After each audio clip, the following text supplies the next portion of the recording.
Boa noite a todas as pessoas queridas que estão nos acompanhando na live de hoje, aos de perto, os de longe, os de sempre e os que estão aqui pela primeira vez. Sintam-se acolhidos na nossa roda de conversa, que é uma atividade em parceria com o movimento socioeducativo Educar em Tempos Difíceis, o MSE Brasil. A live de hoje celebra o lançamento da revista Nova América, o seu número 178, que traz uma pluralidade de assuntos relacionados à saúde mental. Essa edição, além de promover a reflexão e o debate sobre os desafios e perspectivas relacionadas à saúde mental, também traz a sua relação com a informação, a necessidade de políticas públicas e a urgência em focarmos nas nossas ideias, nas nossas emoções e respeitarmos a nós mesmos enquanto indivíduos e também a nossa convivência coletiva. Uma abordagem que evidencia a saúde mental é também fortalecer a cidadania, buscar a vida digna para todos e todas. Uma proposição que está intimamente ligada com o nosso lema anual de 2023, afirmar a democracia, fortalecer a cidadania, vida digna. E para conversar conosco estão 3 autoras dessa edição, que eu agradeço em nome da Nova América a presença, de Tatiana Filomensky, Adriana Andrade Gomes e a Aparecida Mamed. Eu tenho certeza que será uma noite muito agradável e com isso eu incentivo que você chame mais gente para a nossa roda, compartilhe o link do nosso canal com seus contatos. Bom, a nossa roda de conversa tem uma dinâmica que cada convidado tem até 20 minutos para uma fala inicial. E em seguida nós abrimos a nossa roda para as interações de vocês no chat. Então envie as suas perguntas, os seus comentários e vamos conversar sobre esse tema tão importante. Antes de passar a palavra para as nossas convidadas, incentivo vocês novamente, compartilhem o link dessa live. Se a pessoa não puder assistir agora, diga a ela que fica salva no canal no YouTube. E também nas nossas outras redes sociais, o Instagram, o Observatório de Educação e Direitos Humanos, esses links que estão sendo divulgados pelo Alexandre. Nós combinamos que a Tatiana Filomensky, que é psicóloga, iniciará a fala, em seguida a professora Adriana Gomes e, ao final, terá a palavra a professora Aparecida Mamed. Então, em nome da Nova América, eu agradeço a presença da Tatiana, que é psicóloga clínica, especialista em terapias cognitivas pelo Instituto de Psiquiatria do Hospital das Clínicas da Faculdade de Medicina da USP, mestre em Ciências pela Faculdade de Medicina da Universidade de São Paulo, é coordenadora do Programa de Tratamento para Compradores Compulsivos no Programa Ambulatorial Integrado dos Transtornos de Impulso do Instituto de Pesquisa deste mesmo hospital. Muito obrigada pela sua presença. Tatiana, você tem a palavra. Boa noite, muito obrigada pelo convite, agradeço você, Érica, e a revista, enfim, que nos chamou para participar, né, dessa edição especial aí de saúde mental, né? Acho que você já falou um pouquinho do que eu faço. Então, eu trabalho há muito tempo já com essa questão de pessoas compradoras compulsivas, né? E já tem mais de aproximadamente 17 anos que eu trabalho com isso. Então, eu sou psicóloga clínica, né? E aí, acho que todo esse trabalho, ele vem sendo... A gente vem tentando expandir um pouco, sair dessa questão hospital e tratamento para as pessoas que estão só doentes, né? Ou até mesmo levar a informação para que as pessoas possam começar a identificar quem é que compra demais, né? Porque hoje comprar é algo tão aceito, socialmente aceito, incentivado, tem uma questão econômica por trás, a gente vive num país que é capitalista e que a gente precisa viver do consumo, né? Então, é uma coisa que interfere na outra e que vai chamando a outra. Então, a ideia, quando foi escrever uma contribuição até singela para a revista, né, foi de trazer um pouquinho dessa ideia, né, do que é a compra compulsiva. O que as pessoas podem começar a entender sobre isso? Porque, às vezes, acontece mais perto do que a gente imagina, né? Muitas vezes as pessoas entendem que, assim, comprar faz parte de um hábito comum, compartilhado, mas quem será que nunca exagerou numa compra? Quem será que nunca gastou mais do que devia? Ou se endividou, de repente, num processo de... porque acabou acontecendo coisas na vida, e aí também tinha feito compras, e aí virou uma bola de neve, né? Será que isso caracteriza a compra compulsiva? Então, acho que não, né? Se isso é uma coisa pontual, são coisas pontuais da vida, a gente aprende, ok, passamos por isso. Mas a gente está falando aqui de um sofrimento psíquico, né? Ou seja, um sofrimento psicológico, algo que é marcante na vida das pessoas, porque a compra, ela pode ser entendida de uma forma como uma dependência. Então, assim como a gente tem as dependências químicas, né, de substâncias, a gente tem a questão das dependências do comportamento. E essa questão da dependência do comportamento, a gente tem pessoas que jogam demais e apostam, a gente tem pessoas que comem demais, a gente tem pessoas que usam a internet demais, que é um dos temas que está muito em alta, a gente tem pessoas que compram demais, a gente tem pessoas que amam demais, que têm ciúmes demais, né? Então, esse ambulatório que eu faço parte, ele trata muito dessas questões do demais, né? Eles fazem tudo que todo mundo faz, só que eles fazem sem controle. Ou seja, o freio para parar não é possível. Ele é muito mais longo. E aí a pessoa tem uma questão com a compra, que é, quem compra e fica triste? Normalmente não. A gente compra e se sente bem e fica feliz, porque comprar é um comportamento que faz um acionamento cerebral do nosso sistema de recompensa. Então, ele dá um plim, plim, plim aqui na nossa cabeça, que é da dopamina, e fala, que gostoso, comprei esse negócio, né? Então, se você observa pessoas em centros de consumo, as pessoas ou estão andando sem nem nada na mão, sem nenhuma sacola, ou as pessoas estão com mais de uma sacola. Dificilmente você vai encontrar uma pessoa com uma única sacola na mão. Por quê? Porque um ato prazeroso leva a outro ato prazeroso. Então, quando eu estou naquele movimento, eu acabo cedendo para aquela sensação e do consumo e acabo comprando. Eu entrei para ver uma blusa, mas eu também achei legal aqueles shorts que a vendedora falou que vai combinar e eu também levei as duas peças. Então, eu acabo cedendo muitas vezes a uma pressão de consumo junto com uma sensação prazerosa de realizar algo, né? Só que quando a gente pensa em pessoas que têm um problema, né, dessa questão de saúde mental, a gente tem que olhar e ver que essa pessoa faz isso constantemente. Ela não faz isso de forma pontual. Ela faz isso de uma maneira diária, quase que diária. Ou ela fica pensando em coisas para comprar durante o dia, durante vários dias, pesquisando. Hoje a gente tem um acesso à internet que favorece muito essa pesquisa e até mesmo o descontrole. A gente pode falar um pouquinho sobre isso, mas isso tudo gera não só um ato de comprar em si, mas o ato de ficar procurando o que comprar, né? Então as pessoas têm um acesso muito rápido. Então a compra ela é marcada por aquisição de objetos e um comportamento incapaz de controlar suas compras, os seus gastos financeiros, porque o planejamento ele é muito prejudicado nas pessoas que têm uma característica da impulsividade exagerada.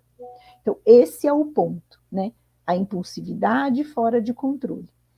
E a impulsividade, dá para não ter impulsividade? Não, a impulsividade faz parte da nossa característica de personalidade. Só que algumas pessoas têm uma impulsividade muito exagerada né, a gente fala que são os apetites muito exagerados, frente a pessoas que têm uma impulsividade, aquelas até que são muito controladas, aquelas chegam até a ser avarentas, né, que não gastam nada, que guardam dinheiro, que vivem até muitas vezes situações de privação, do tipo, não me dou luxo nenhum, porque eu tenho que guardar o dinheiro, como o dinheiro fosse a posse e resolver todos os problemas. Então, esse é o outro extremo da impulsividade, né, de um controle excessivo. O comprador compulsivo não, ele gasta como se não houvesse amanhã. E amanhã a gente resolve como faz e paga as contas, porque ele sempre acha que o dinheiro vai dar, porque o planejamento dele, na cabeça mental, as contas mentais vão dar certo, né? Então, quando a gente fala, eu falo muito disso, porque o problema da compra resolve com educação financeira? Não. Porque a gente está falando de um desajuste emocional. A gente está falando de uma questão em que a pessoa compra para sanar uma sensação, para potencializar uma sensação prazerosa ou para sanar uma emoção desprazerosa. Estou triste, estou angustiado, estou ansioso, não sei o que fazer, não consigo gerenciar, então eu quero uma coisa que me dê um prazer. Eu estou muito feliz, eu vou para uma festa, eu vou comprar uma roupa nova. Mas você precisa dessa roupa nova? Não, porque eu tenho um monte de roupa nova no armário. Mas a sensação de aumentar e potencializar a minha emoção prazerosa, eu quero fazer algo que potencialize aquilo. Então, a gente não resolve o problema da compra compulsiva com a educação financeira. Porém, a educação financeira, ela faz parte do processo de tratamento, inclusive. Porque as pessoas precisam aprender a olhar para o seu dinheiro, a olhar para o seu endividamento. Olhar para o dinheiro é um processo fundamental, porque normalmente são pessoas compradoras compulsivas que desenvolveram até um processo de fobia financeira, que é um termo que a gente tem usado bastante e trabalhado em cima disso de pesquisas, que é muito parecido com uma questão de fobia, das fobias, medo de pessoas, medo de cobra, medo de avião, medo de barata, medo de rato, medo do dinheiro. Pessoas que não olham para o dinheiro, não olham para o extrato, não sabe quanto tem na conta, não entende quanto recebe, quanto gasta, só sabe que faz, né? Então, é um trabalho, um processo psicológico para ajudar essas pessoas a olharem para o dinheiro. Então, a orientação financeira, ela inclusive é feita por uma equipe que a gente vai treinando para trabalhar com pacientes que vão ter controle e descontrole, controle e descontrole, controle e descontrole, né? Porque isso é muito frustrante para quem está trabalhando com esses pacientes. Então, a gente saber que tem um sobe e desce mesmo, parte de um processo que a gente chama até de recaída ou de lapsos, né? Que a pessoa dá uma escorregada e gastou mais do que devia, né? Então, acho que pensar um pouquinho sobre essa questão da compra, a gente começa a olhar e ver que, assim, quantas pessoas, quem será que não conhece ninguém que gasta muito ou que compra muito? Porque é um problema hoje muito prevalente, né? A gente tem estudos apontando em torno de 4 a 8% da população que passa por esse problema das compras compulsivas. Então, não é pouco, né? Isso são estudos Brasil, Estados Unidos, Alemanha, Canadá, França, que vem estudando, né, esse problema e o impacto desse problema na vida das pessoas, né? Porque toda pessoa que tem um problema da compra compulsiva, eles identificam o problema, tanto que eles tentam o quê? Se controlar. Só que como a gente fala de uma questão de impulsividade, você perde o controle. E se eu perco o controle, eu me sinto fracassado, porque eu não consegui manter aquilo na linha. E quando eu não mantenho na linha, eu fico mal, eu fico triste, isso traz uma emoção negativa. Aí, passa um tempo, o que eu sei fazer para me sentir melhor? Comprar. Aí eu vou lá e compro de novo. E aí você fala, pô, mas a pessoa não consegue entender? Não, é a mesma coisa que comer. A pessoa que tem um problema com a dependência de comida, ela come sabendo que aquilo vai fazer mal, porque ela vai ficar empanturrada, ela ingeriu uma grande quantidade, não é nem engordar, porque às vezes a pessoa não é uma questão de engordar muito, a questão é, ela restringe muito durante o dia, ela faz tudo direitinho, chega de noite, ela chuta o pau da barraca, ela vai ficar mal, mas aí ela fala, não, amanhã eu vou conseguir.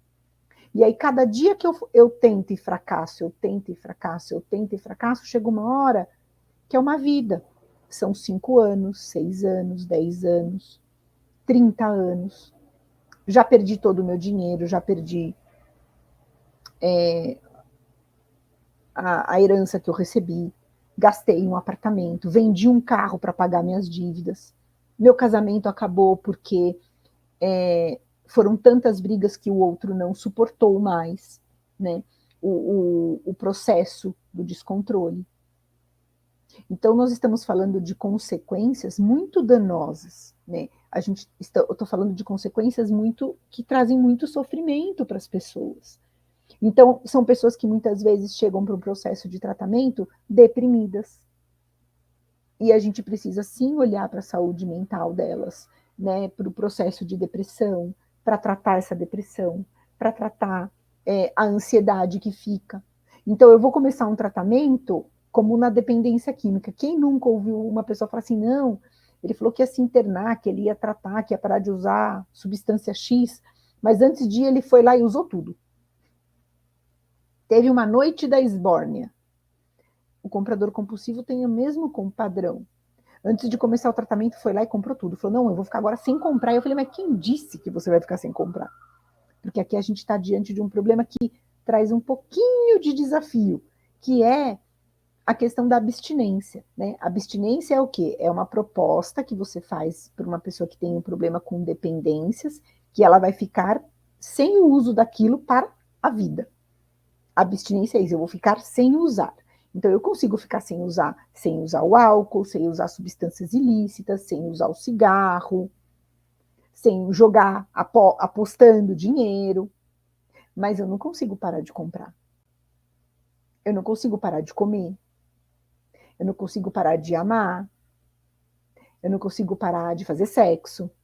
Então, eu preciso aprender a identificar quais são os comportamentos que ultrapassam a linha do saudável para o comportamento não saudável. Então, este desafio de tratar algumas dependências que não dá para ter uma proposta de abstinência, elas são realmente delicadas, porque a gente fica entre duas esferas. Então, eu tenho que ajudar essa pessoa a entender quais são os gatilhos, o que te leva a comprar compulsivamente.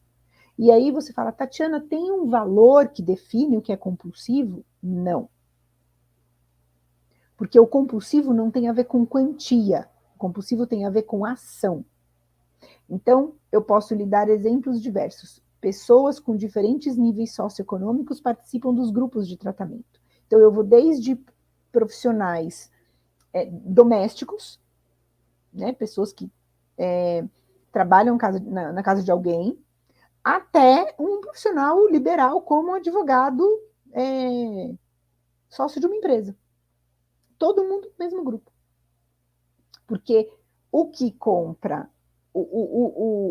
a pessoa que tem uma renda A, ela vai comprar no entorno da renda dela. Ela vai comprar no meio que ela vive socialmente, que ela está inserido culturalmente. E cada qual no seu espaço. Então, eu tenho que compra do fiado, da sacoleira do Brás, aqui em São Paulo, né? Que tem as pessoas que compram muito no Brás, que é uma região de São Paulo de muito comércio popular.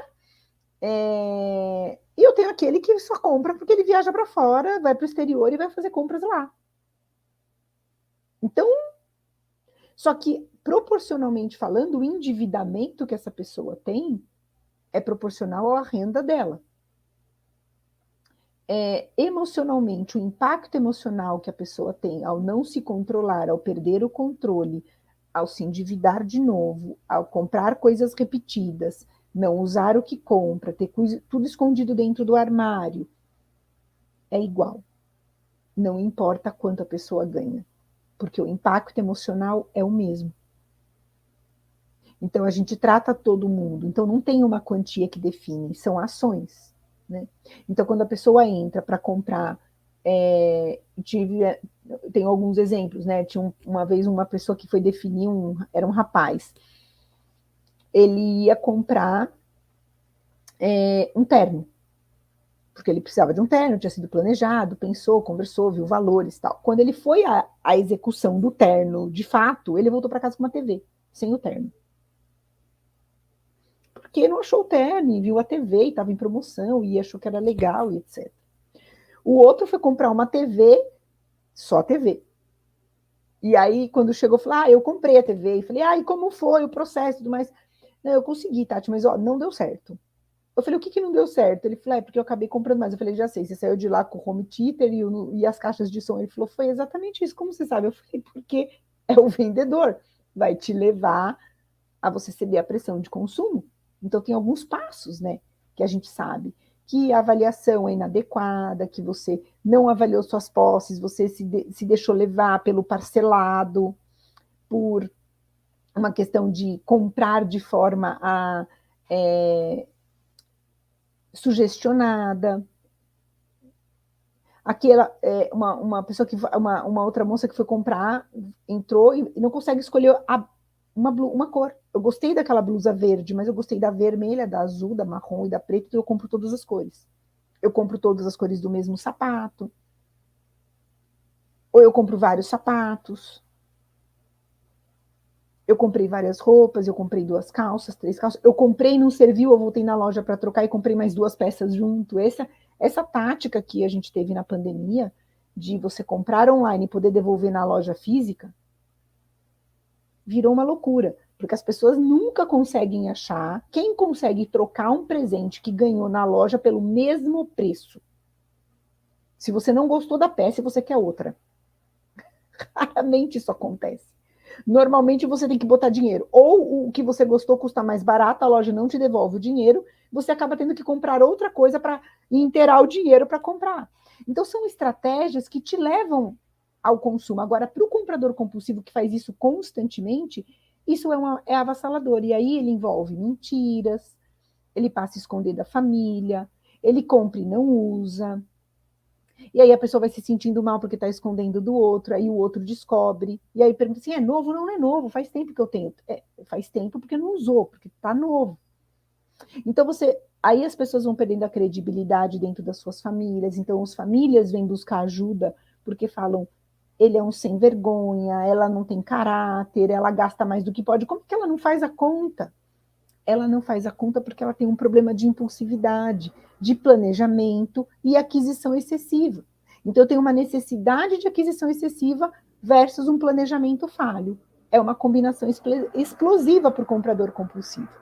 Então, o tratamento vai focar em ajudar essas pessoas a se reestruturarem cognitivamente, a entender que pensamentos eu tenho sobre a função do comprar na minha vida, como gerenciar as minhas emoções de forma mais adequada, entendendo por que o comprar virou um problema para mim e não é para o outro, e ao mesmo tempo a gente trabalhar com as questões de prevenção à recaída com a orientação financeira e também a orientação familiar neste processo.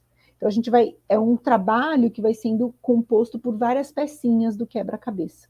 Claro que nesse processo psicológico a gente envolve também a avaliação médica, porque os pacientes muitas vezes vêm deprimidos, muito ansiosos, têm uma instabilidade Isso prejudica o sono, a atenção, concentração, prejudica o trabalho, normalmente compram sempre sozinhos, então passam a ficar mais isolados do contexto social, enfim, então vai tendo outros prejuízos que a gente precisa olhar para isso tudo junto com o médico. Então essa foi a ideia de escrever um pouquinho, né? Então o texto conta um pouquinho desse trabalho que a gente realiza no hospital há muitos anos, e que a gente vem, enfim, divulgando não, porque já temos muitos pacientes que procuram tratamento sem tanta divulgação, mas a gente está lá firme e forte para dar atendimento e buscar ajudar as pessoas a sair desse processo e conseguirem manter uma vida mais equilibrada sem gastar dessa forma, né? Então, essa é um pouquinho da ideia do que nós contribuímos para a revista desse mês. Obrigada, Tatiana. Muito obrigada. Enquanto você falava, eu ia lembrando das fases, né, que você coloca no texto que vão caracterizar esse comprador compulsivo, porque não tem uma receita, né? É isso, porque no centro disso tudo estão as emoções, que é a grande questão desse momento que nós estamos vivendo, né? O lugar das emoções, que a gente está o tempo inteiro recebendo. Você também traz isso no seu texto, essa oferta, né, que vai criando uma demanda por satisfação que nem sempre a compra traz.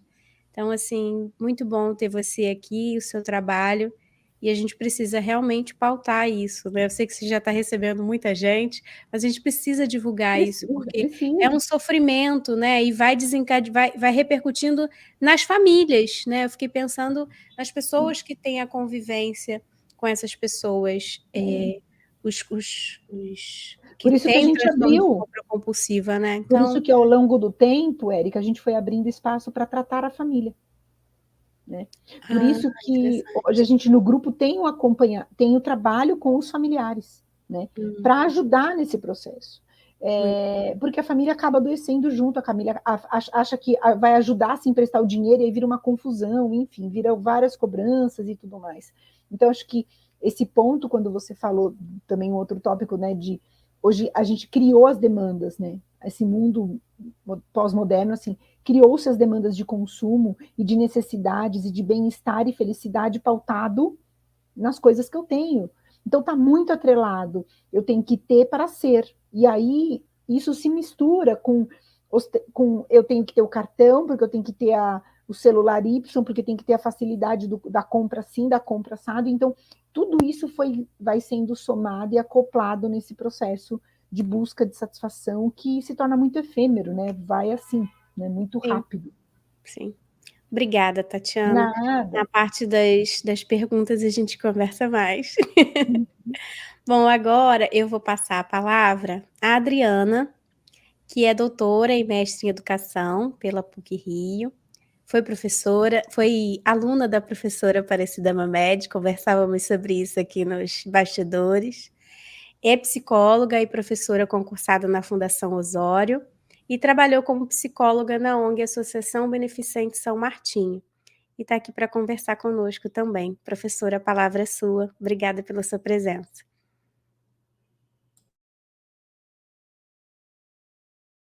Seu microfone está desligado, professora.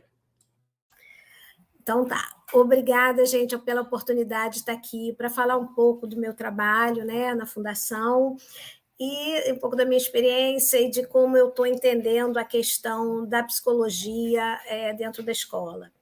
Bom, em primeiro lugar, assim, antes de começar propriamente a falar de educação, escola, violência e saúde mental, eu vou fazer um breve pano de fundo sobre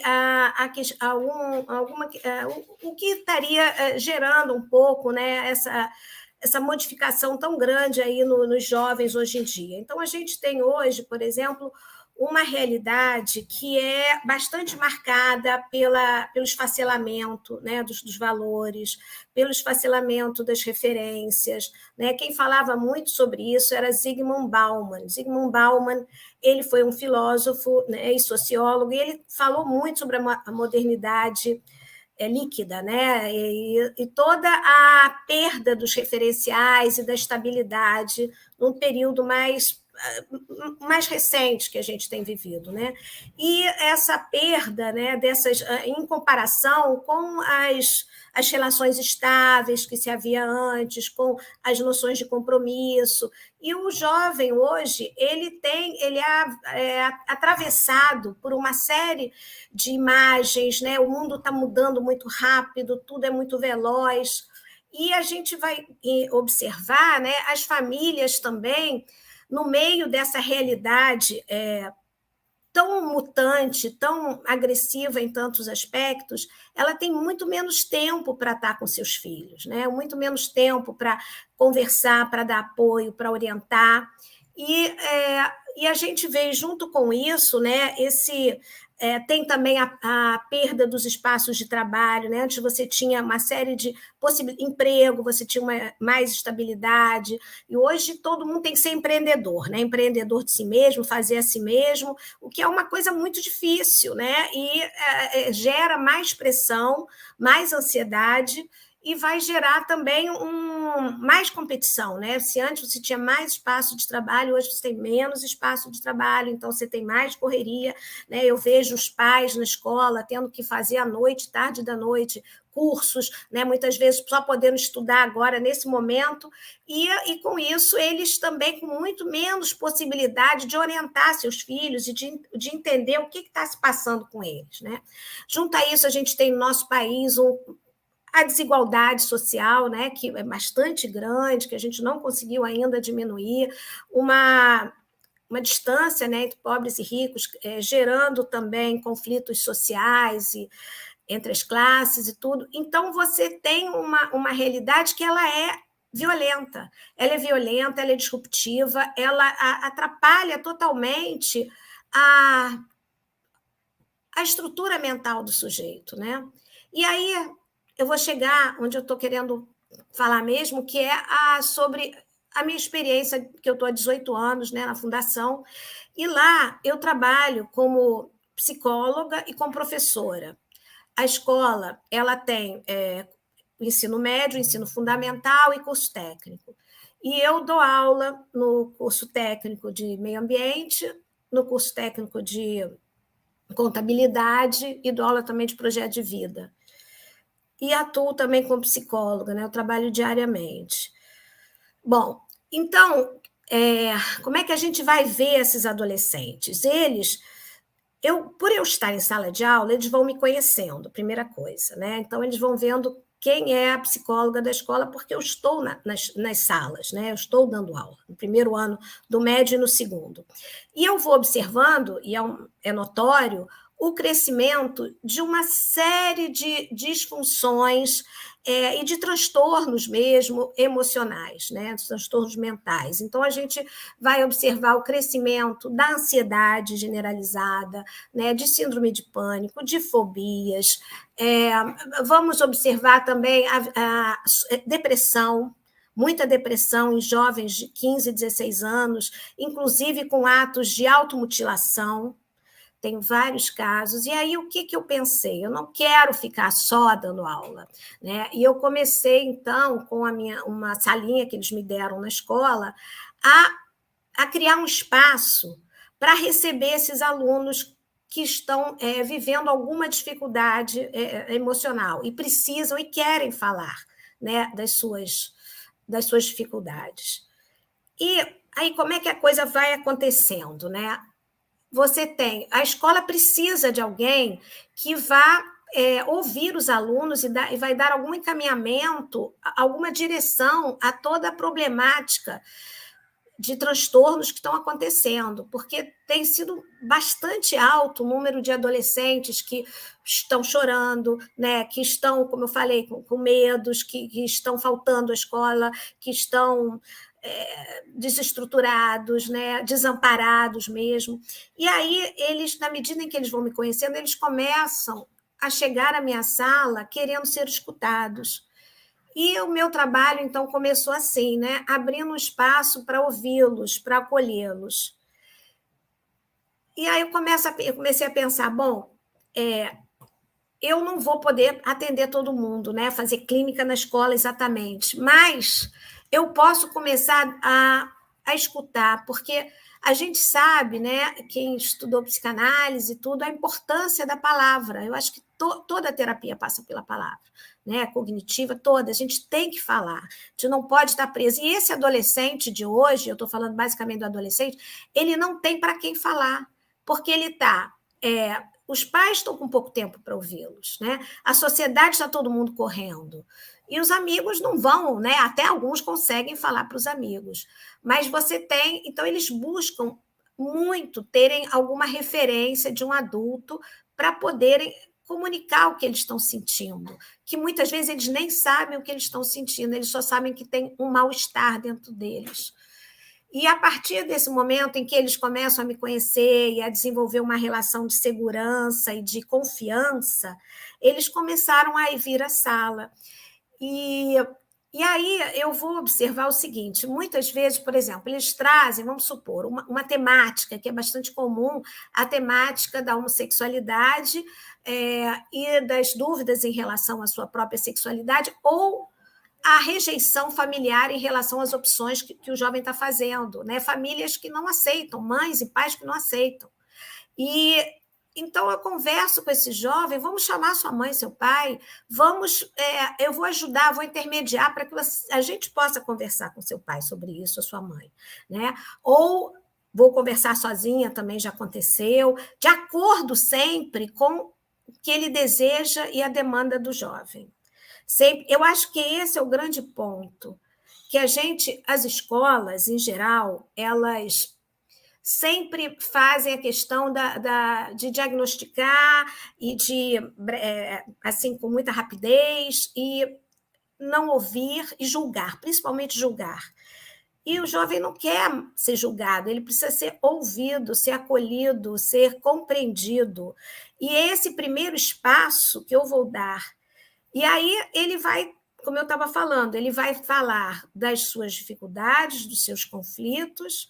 Em geral, gosto quando ele quer ser atendido, eu até chamo alguns, porque eu sei que eles têm medo de bater na minha porta, alguns têm, então eu vou à sala de aula, chamo eles vêm para a minha sala conversar, porque eu estou sabendo já da dificuldade, seja porque um professor também, que é mais atento, mais sensível, ele conversou com esse aluno e ele soube da dificuldade do aluno ou do problema, enfim, da automutilação ou uso de drogas, enfim, alguma coisa que está em grande sofrimento, e aí eu começo a escutar e vou ver se é possível, né, se ele concorda em chamar os pais. Eu acho que esse é um ponto muito importante, porque é necessário, eu acho que é o foco, é necessário que a escola não seja um lugar somente de rotular e de chamar, olha, seu filho está assim, eu estou chamando você, pai, mãe, porque ele tem isso, tem aquilo, toma, vai resolver.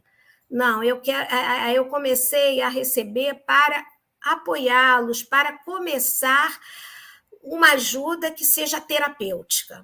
Né? Então, de certa forma, começa-se uma terapia, não é exatamente uma terapia, mas um apoio a esse jovem dentro da escola. E, a partir daí, com uma compreensão maior do que está se passando com ele, eu posso, então, conversando com os pais, a gente ver qual vai ser a conduta adequada, né? Quer dizer, encaminhar para uma psiquiatria quando é necessário, muitas vezes é necessário, ou uma psicoterapia também, né? Muitos é necessário fazer a psicoterapia. E então, o trabalho, basicamente, né, que eu quis falar, é como hoje a gente tem cada vez mais, por esse pano de fundo, né, de quebras constantes, de esfacelamento nas relações, né? Muita mutação, muita mudança, muita insegurança, e a adolescência já é um período de insegurança, de mudança, de dúvidas, né, muito grandes. A gente, com o mundo em guerra, com a sociedade em guerra, e a gente está, né, tá chegando até dentro da escola, né, a violência de fora para dentro, não é só o jovem dentro da escola, né, cometendo seus atos para tentar gritar, né, muitas vezes pedindo socorro, mas está chegando realmente por todos os lados. Então, não tem como, se o jovem é que está sofrendo, é o jovem que tem que ser acolhido e assistido e ouvido. E esse espaço que eu abri foi buscando basicamente isso, e a coisa está indo. Os professores sabem, encaminham, olha, vai conversar com a psicóloga Adriana, procura, né, ajuda, vai ouvir, e a gente recebe, no caso eu recebo, né, muitos casos assim muito variados, com muitas questões, né, como eu falei, depressão, questões de homossexualidade, conflitos intergeracionais com seus pais, e mais dentro de uma normalidade, mas também questões de muito sofrimento também, né? De muita angústia e de necessidade de realmente de uma intervenção mais, às vezes, até psiquiátrica, né? E aí, sim, um outro ponto que eu queria falar também é que os pais, eles não sabem, não é que eles não queiram ajudar seus filhos. No caso da escola que eu trabalho, é uma classe média, e tem alguns que vêm de classes mais populares, e há, por parte dos pais, um desconhecimento do que seja saúde mental, e muita gente também, com estudo, também não sabe. Então, acha que depressão é manipulação, acha que só quer se fazer de coitadinho para poder ter vantagens, sei lá, já ouvi algumas vezes esse tipo de fala, e não é nada disso, né? O jovem está realmente ali se cortando porque ele está pedindo ajuda, pedindo socorro, né? Ele está todo lanhado por isso, ele foi tomar um monte de remédio porque ele está pedindo socorro e precisa, né, os pais têm que entender que isso precisa de ajuda. Então, essa também é uma das funções minhas, né, trabalhar com os pais. E aí é muito legal quando eu vejo que eles começam a entender e choram, e e porque estão começando a entender, né? E vão se dando conta, até às vezes, de momentos passados que não foi possível essa compreensão, né? E por desconhecimento, muitas vezes, né? Como eu estou falando. Então, eu vejo que, hoje em dia, porque se o jovem está, né, o adolescente está na escola 6, 7 horas por dia, e cada vez a gente, né, com as reformas, a gente está aumentando o tempo de permanência na escola, é a escola que tem que dar esse primeiro apoio, né? Para que aí, a partir daí, entendendo, é como se fosse quase uma triagem. Ele está sofrendo, vamos lá, então tá, vamos ver o que a gente vai fazer, né? Então vamos ouvir, e eles vêm, e eles querem ser ouvidos, e é interessante que, à medida em que eu vou encaminhando as questões com eles, a própria relação com a escola melhora também, porque eles passam a perceber que a escola não está olhando para eles apenas com aquela visão de quem vai querer apenas julgá-los ou esperar um bom desempenho de nota, né? Não é só nota, não é só um número, é uma pessoa que tem conflitos, que tem questões íntimas, e tem alguém para escutar ali. Gente, faz muita diferença. Muito. É o que mais está se precisando hoje, eu acho, que é alguém que ouça, né? E é incrível isso. Isso é uma coisa assim que eles vêm bastante pedindo, e a gente vai tentando fazer. Vejo também que tem até alguns que estão em terapia, e eles também chegam e procuram a minha sala para poder falar continuar falando, né? Mesmo tendo a sua própria psicóloga e tudo, porque eles querem continuar, e os problemas e os conflitos estão saindo aí pelos poros, né? Então, é preciso ter alguém ali por eles. E eu acho que eu vejo que isso ajuda muito, ajuda eles a poderem, diminuindo a angústia, poder melhorar a atenção, né? Porque não tem como ter atenção com uma ansiedade generalizada, enorme, né? Não é possível você focar, né? Ter concentração.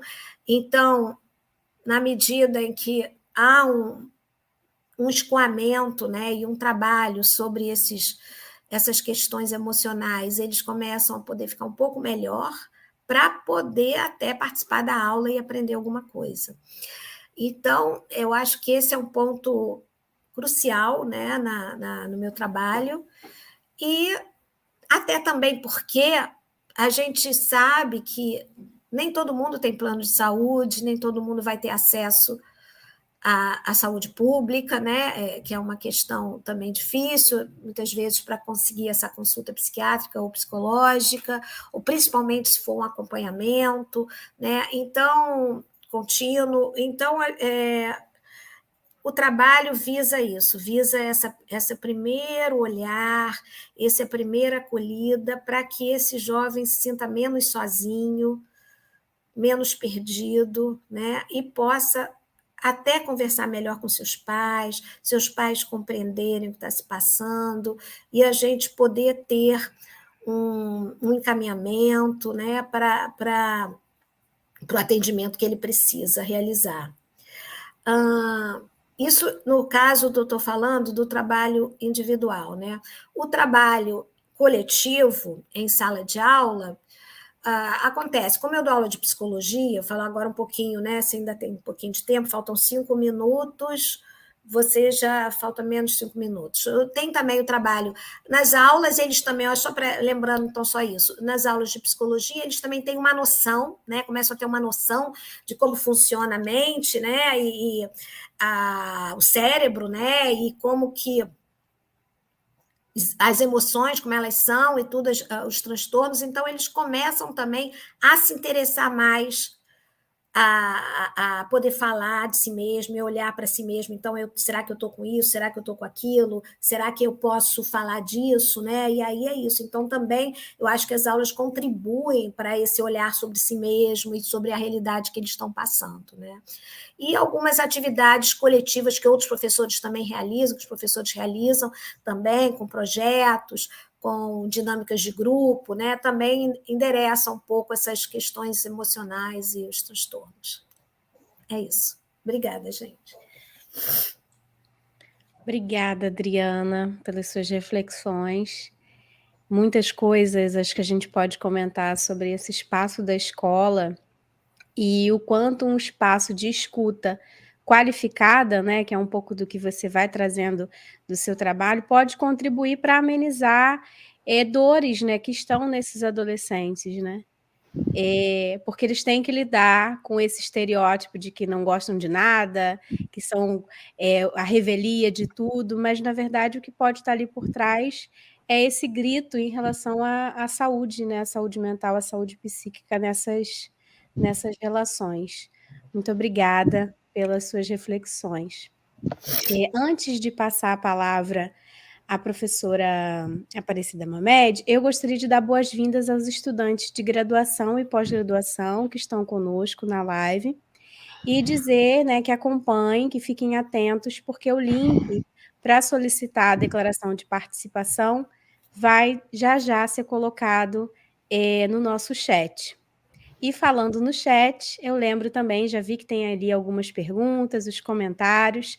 Lembro a vocês de enviarem, né, perguntas direcionadas aos nossos convidados, as inquietações que vão surgindo, as reflexões que vão borbulhando na nossa cabeça com essa temática, para colocar ali no chat, que já a gente vai abrir para as perguntas. E aí, seguindo a nossa conversa com a professora Maria Aparecida Mamed, que é professora emérita da PUC-Rio, pesquisadora CNPq, FAPERJ, CAPES, doutora em psicologia pela PUC, com mestrado em psicologia clínica e educação nessa instituição.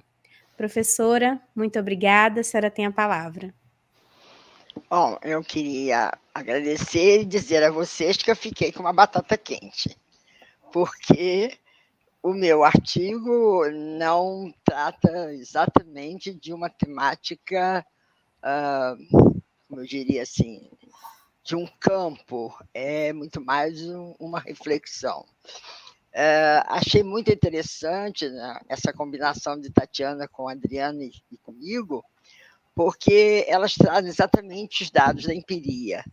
Quer dizer, e a Adriana me lembrou um fato que eu vou pôr aqui para vocês, fora do meu artigo, porque há muitos anos, tudo comigo tem muitos anos. Então, quando Tatiana fala que há 17 anos, para mim é jovem, é muito pouco tempo, porque comigo é tudo 40, 30 anos, etc. Né? Mas, enfim, o que eu queria dizer é o seguinte: nas políticas de saúde, duas coisas se perderam muito, três, aliás, né? Uma foi que, durante muito tempo, criou-se o orientador educacional, do orientador depois o psicólogo, né? Que eram das escolas, e que tinham um espaço, eles tinham um espaço dentro da sala toda semana.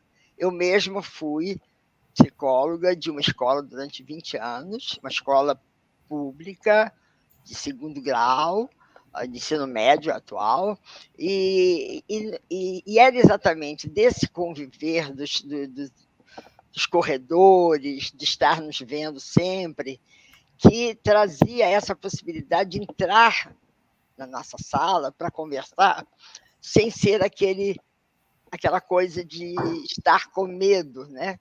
Porque quem vai ao orientador educacional, houve uma época que era assim, é porque tem problema, né? Então, isso foi uma fase. Depois nós tivemos o aconselhamento psicopedagógico, que é uma passagem da orientadora mais educacional versus orientador pedagógico para um alargamento da psicologia, que a psicologia ficou mais ampla, ela ganhou espaço. E, de repente, eu vejo atualmente que, às vezes, em muitas escolas, o orientador pedagógico está fazendo as duas funções, o professor está fazendo as duas funções. Então, isso me lembrou muito, Adriana, quando você fala da necessidade de você estar lá para, a qualquer momento, ouvi-los, né? E Tati, quando você fala da compulsão, essa compulsão também existe em relação à oração. Quer dizer, na verdade, quando. Aí eu vou entrar no meu tema, né? Na verdade, quando eu fui convidada, era para falar sobre a espiritualidade, ou a oração, e a saúde mental. Um tema bastante complexo. E eu coloquei no artigo, se vocês forem ler, eu espero que leiam, vocês vão ver que eu digo que eu sou absolutamente a favor da psicanálise, quer dizer, quando a psicanálise faz um registro, aliás, psicanálise não, Freud faz um registro contra o exagero das igrejas, das condenações, das repetições, da compulsividade que havia para aqueles atos que, repetidos, não faziam sentido, senão o sujeito criar uma solução de detour, uma solução de escape, uma solução de volta do obstáculo. Então,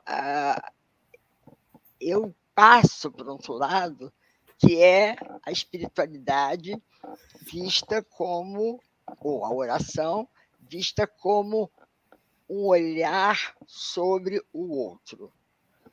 Então, na verdade, eu divido o meu artigo em duas partes, né? Uma parte é sobre exatamente a saúde mental e a outra sobre a oração.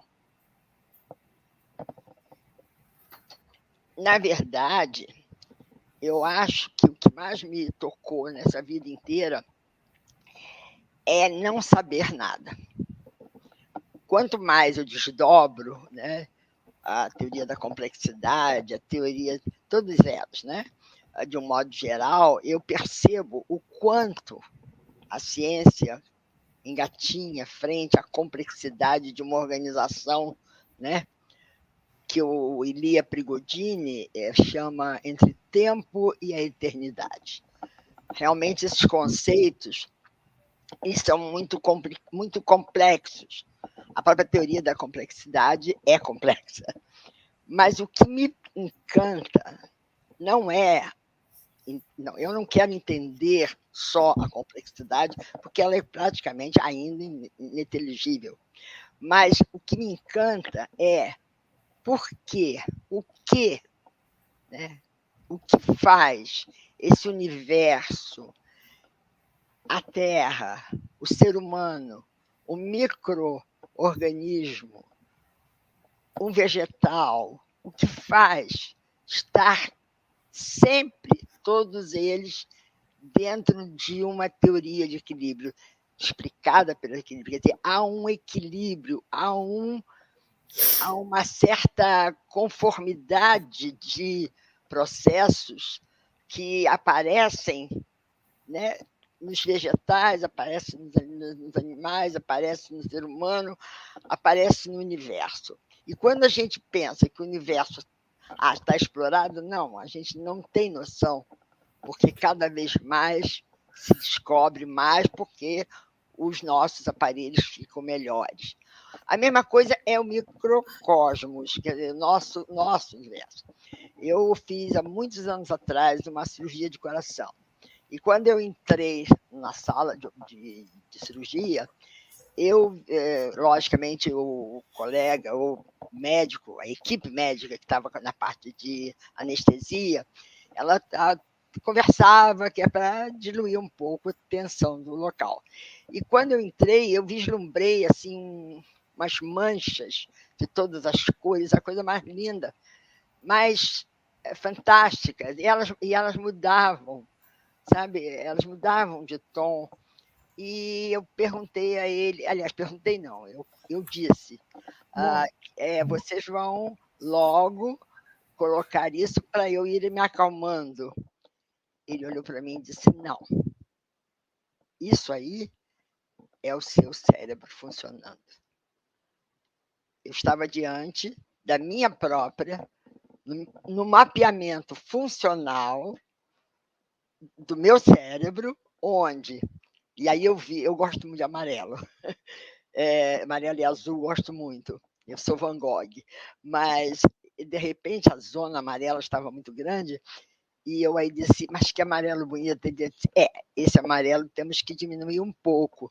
Claro, eu estava num derramamento total de sistema emocional, ou seja, a emoção e o medo estava totalmente abrangendo, né, o mapeamento.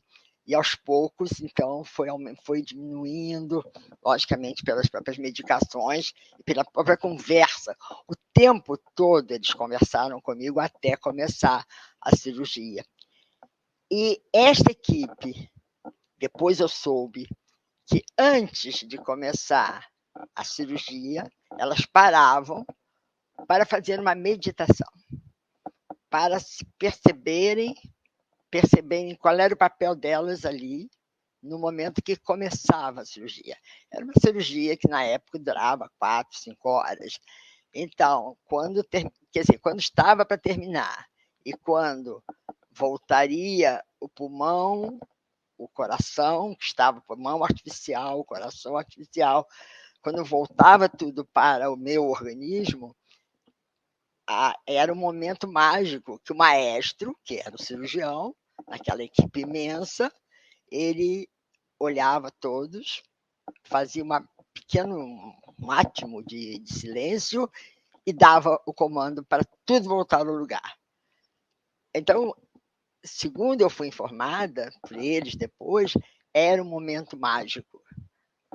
Era um momento mágico porque o homem conseguia tirar algumas coisas, botar outras coisas, mas a identidade da Aparecida, a identidade daquele sujeito permanecia a mesma.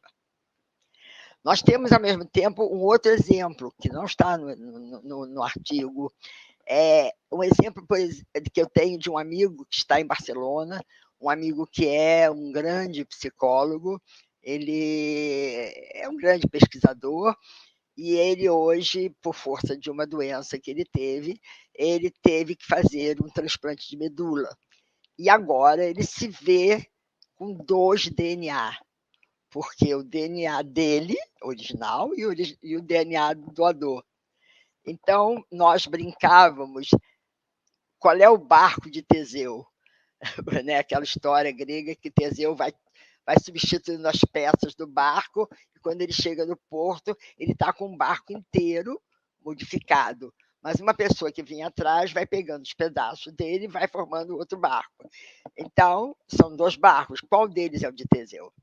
Então, nós conversávamos sobre isso, sobre essa maravilha que é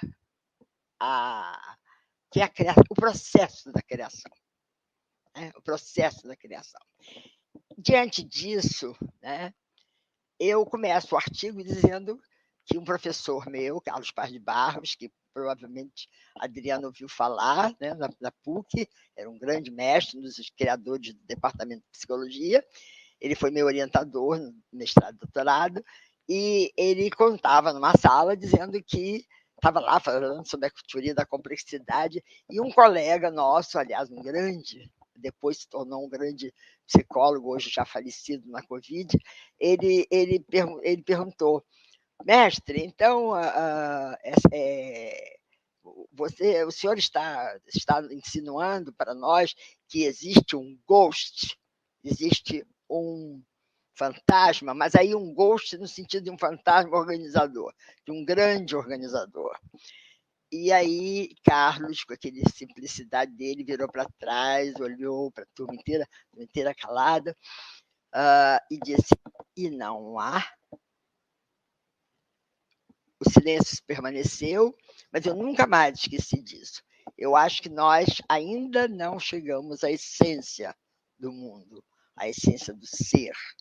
E, logicamente, quando nós falamos em saúde mental, nós temos que falar disso tudo que os colegas falaram, mas que tudo isso ressoa em nós. Ou seja, quem vai elaborar isso é exatamente o ser, esse que vai elaborar. ele vai receber o estímulo de fora, de dentro, das próprias memórias. Então, a saúde mental é vista como um equilíbrio instável. Veja bem que eu estou falando em equilíbrio instável. Por quê? Porque é um equilíbrio fugidio. É como uma pressão, nossa, pressão sanguínea. A gente sempre diz, nossa pressão é 12/8, 19 por... Mas não é. Se nós botamos um aparelho para medir, ela permanece uma mutação permanente. Então, todo o jogo da saúde mental é se equilibrar. Eu considero um equilibrista, porque nós passamos pandemia, nós passamos guerras, e o ser humano encontra maneiras de sempre tentar esse equilíbrio. Uma outra questão política, que também foi muito, terminou. Meu marido, uma médica, ela também era médico e era psicanalista, era doutor em medicina. Ele criou no antigo, era o INAMPS, mas agora é o SUS, né? Ele criou todo o apoio, esse apoio que a Tatiana está falando, com relação aos que gastam demais, ele apoiou os velhos, os idosos, que já eram pessoas consideradas peças inúteis no nosso sistema de viver, né? Onde o lucro, a produtividade, tudo isso é o principal. Então, ele começou a fazer. E por uma questão filosófica dele, ele colocou junto, no mesmo grupo, ele não atendia no consultório particular, ele só que atendia no SUS, e ele foi no Brasil inteiro criando esses centros para criar centros de grupos de idosos de diferentes situações, exatamente porque, como a Tatiana falou, quando uma pessoa tem uma patologia, ela tem dentro do seu limite, por exemplo, de gasto, mas é semelhante, homóloga a outra que está com uma situação muito, muito acima. Mas a saúde mental é a mesma, ou seja, o equilíbrio é o mesmo. Eu diria mais até que não é o mesmo, é homólogo. Então, nós temos que ver a saúde mental como um interjogo entre o desejo e a repulsão. E eu estou sendo aqui absolutamente freudiana, do projeto de 1895, de Freud. O desejo e a repulsão. Se, por um lado, a repressão demasiada gera problemas, mas também o desejo exagerado gera alucinação. E gera essa perda do controle de que nos falou Tatiana, nos falou Adriana. Então, o que nós vemos são pessoas insaciáveis. E nós estamos insaciáveis. Estamos indo. Não é porque eu vivi a guerra de 40, gente. Eu vivi porque minha família viveu a guerra de 40, porque a Segunda Guerra Mundial, porque eu tive tios que foram para a guerra. Mas o processo de fim de mundo era homólogo ao processo de fim de mundo da pandemia. O processo de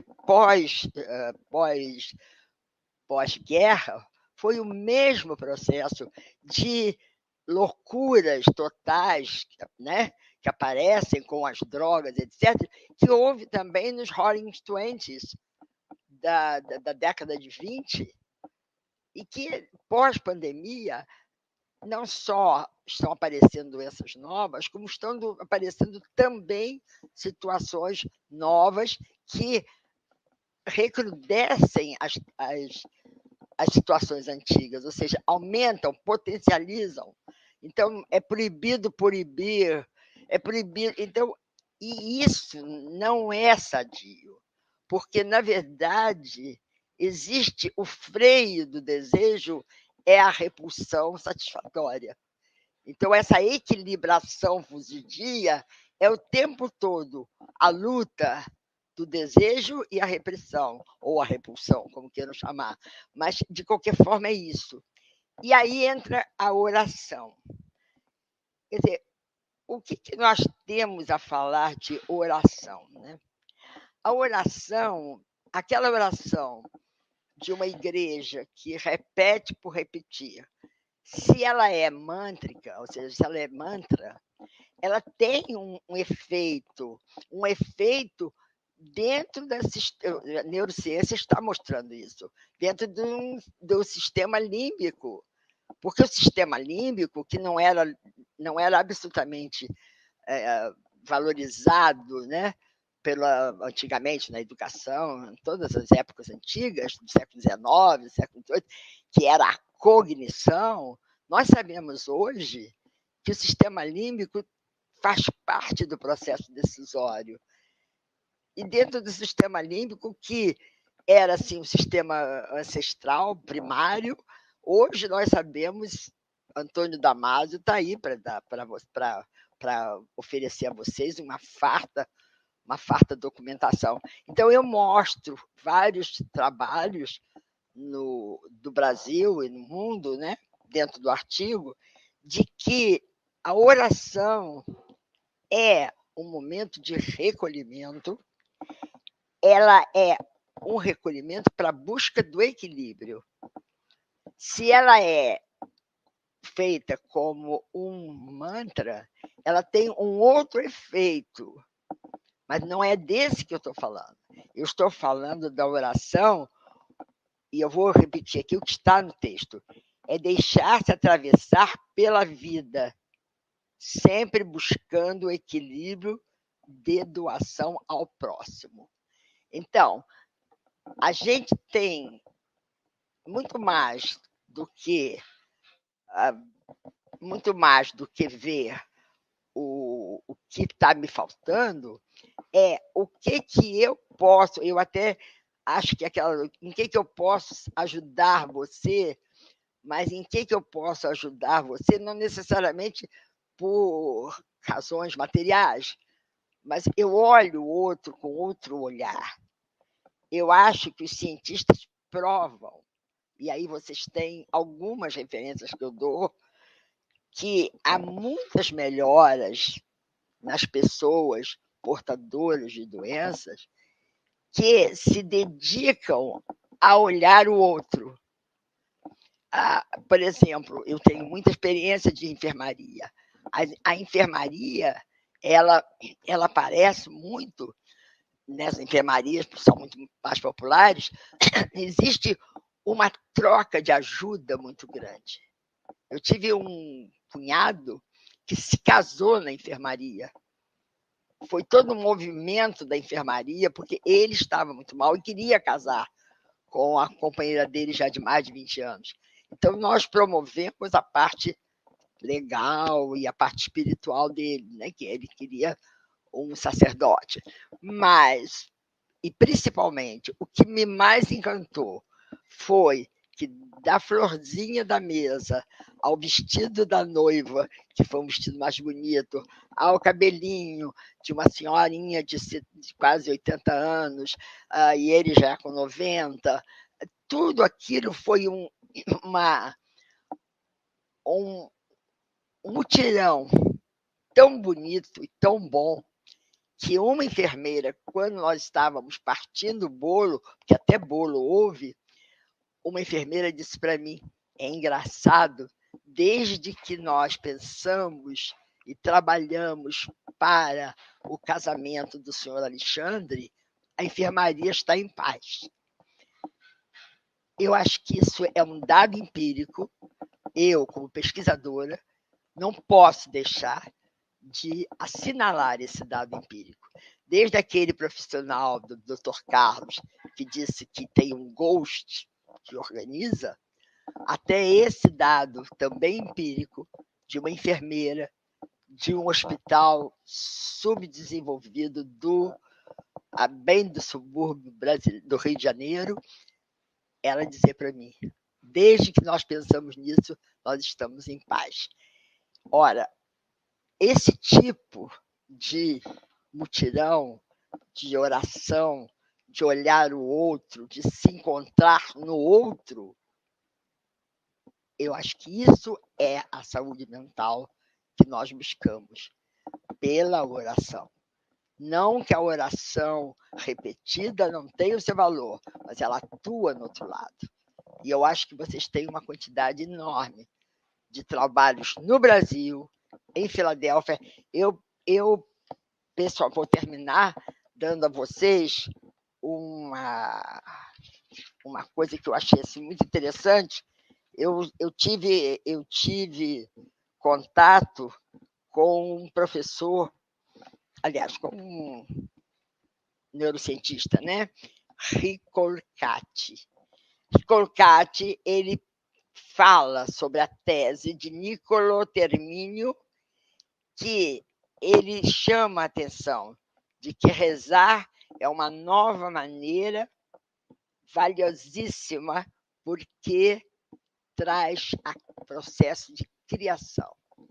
Então, ele diz assim: a oração não trata de invocar um outro mágico, né, o Deus protetor que vai resolver tudo, não.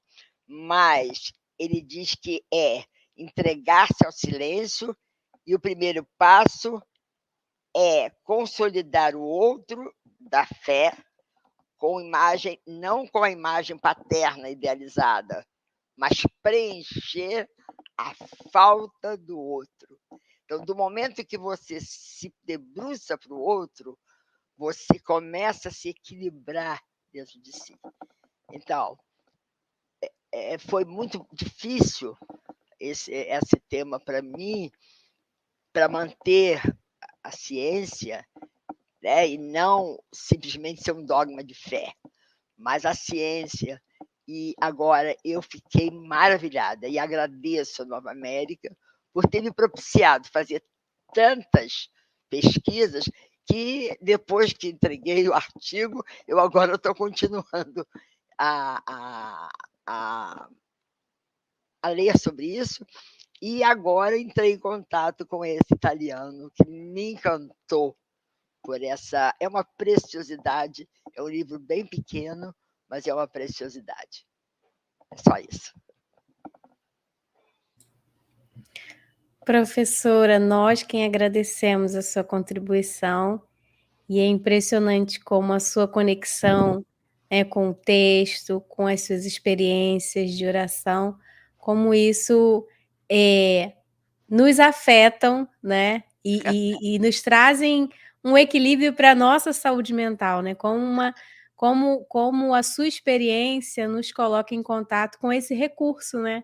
Por que não também a gente fazer uso desse recurso, do transcendente, né? Desse ghost, quando eu li, eu fiquei pensando, desse primeiro motor, né, que faz tudo girar. Então, muito obrigada pelas suas reflexões.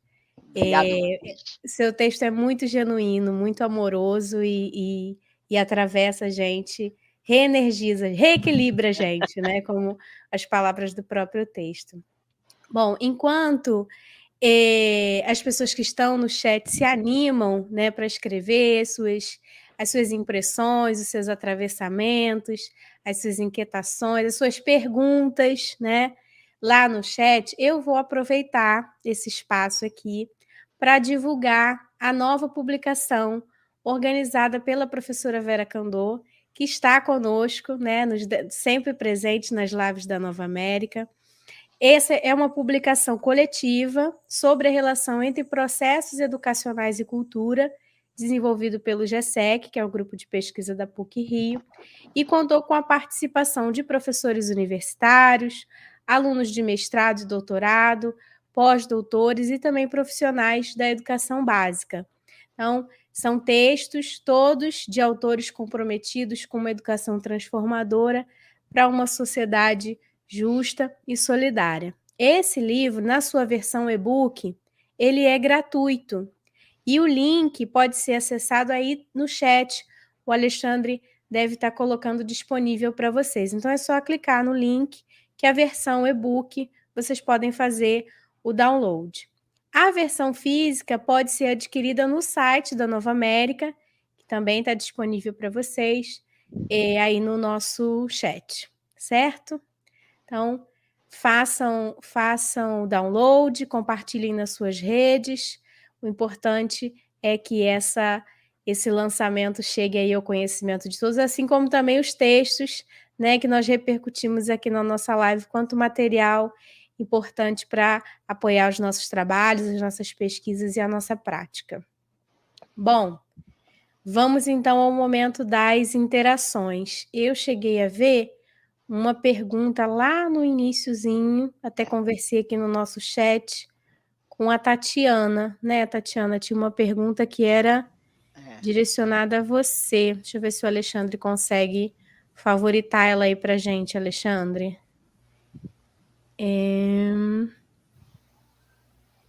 Deixa eu ver. Tinha uma aqui Consegue falando, eu achei, falando do se tem mais homens ou mulheres, né, compradores compulsivos. Isso. Então, a gente tem 2 cenários aí, né? Um é o cenário clínico, é o que a gente atende. Normalmente são mais mulheres, mas a gente tem um viés cultural, né? Que as mulheres buscam mais ajuda, as mulheres reconhecem o problema de forma mais rápida do que os homens. Quando a mulher está em desajuste, ela desajusta toda uma casa, né? Então, fica tudo muito em evidência. Os homens acabam, de alguma maneira... Eu recebo muita ligação de homem, dos maridos, pedindo tratamento para as mulheres. E aí eu pergunto, e falo assim, mas ela sabe que está me ligando? Não importa, Tatiana. Ou ela se trata ou o casamento acaba. Então, muitas vezes chega nesse nível o processo de tratamento. Porém, quando a gente vai para pesquisas anônimas, em que você faz as publicações, você tem uma série de artigos publicados, você encontra a correlação de 1 para 1. Homens e mulheres compram compulsivamente de formas muito semelhantes.